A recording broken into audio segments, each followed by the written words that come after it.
how should people think about what percentage allocation to have to Bitcoin? Like, you're somebody, you've listened to this, you're interested in Bitcoin. How do you advise people to think about, well, what percentage of my portfolio? Obviously, age, income, how many years till retirement, these are the core factors. But beyond that a little bit, how should people be thinking about that? Yeah, it's a good question. I mean, my first answer is non-zero. I think zero is not the right number, regardless. You could be 95 years old. I think zero is not the right number. Yeah. Um, and of course, the younger you get, the more volatility acceptance you have, the more you researched it, and the more you are bullish on it, the higher that number gets. So somewhere above zero is my starting point for the right number. Now, for the typical portfolio, it could be 3%, it could be 5%, it could be 10%. That kind of thing probably varies by age, and by volatility tolerance and by whether or not they think this is like a Ponzi or if they've actually just put even just 100 hours into this and they get the idea of what Bitcoin is solving and they have a general sense that Bitcoin is likely to, provide a useful role in the future as collateral, as money, as a network.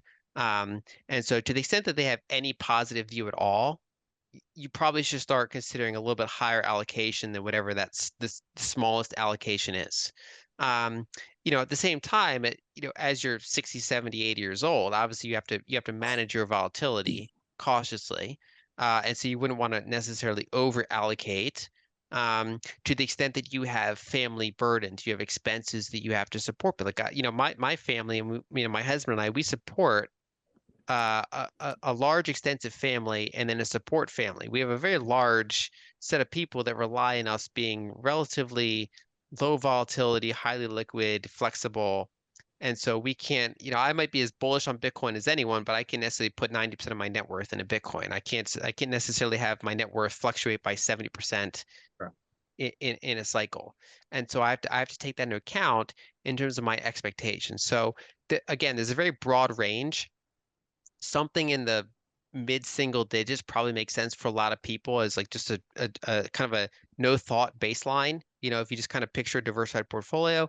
But then the more thought you put into it, I don't think it's unrealistic to have double digit percentages if you've studied this asset and you have some degree of volatility acceptance and if you're the type of person that studied this, like read my book Broken Money or read Bitcoin Standard or read, books and like, you've listened to your favorite podcasts and you've kind of you can say what SegWit and Taproot are and you can go if you can have these discussions and you decide I've studied this asset.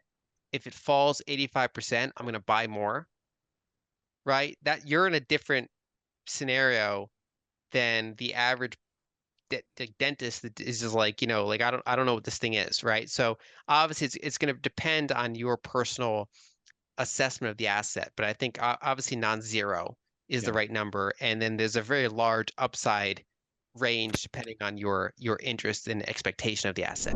Hey guys, it's Nico. Swan has a new offer. Bitcoin is generational wealth, and you can secure your bright orange future with the Swan IRA. Real Bitcoin, no taxes. Swan offers both traditional and Roth options to best fit your needs. Create your IRA and start adding Bitcoin in less than 1 minute. Transfers and rollovers are available. Swan's retirement specialists will get you set up with no transfer fees and no minimum balance requirements. This is real Bitcoin, not ETF or other derivative. Get the real thing and get it at Swan. Go to swan.com/retire for more details. Build your legacy your way.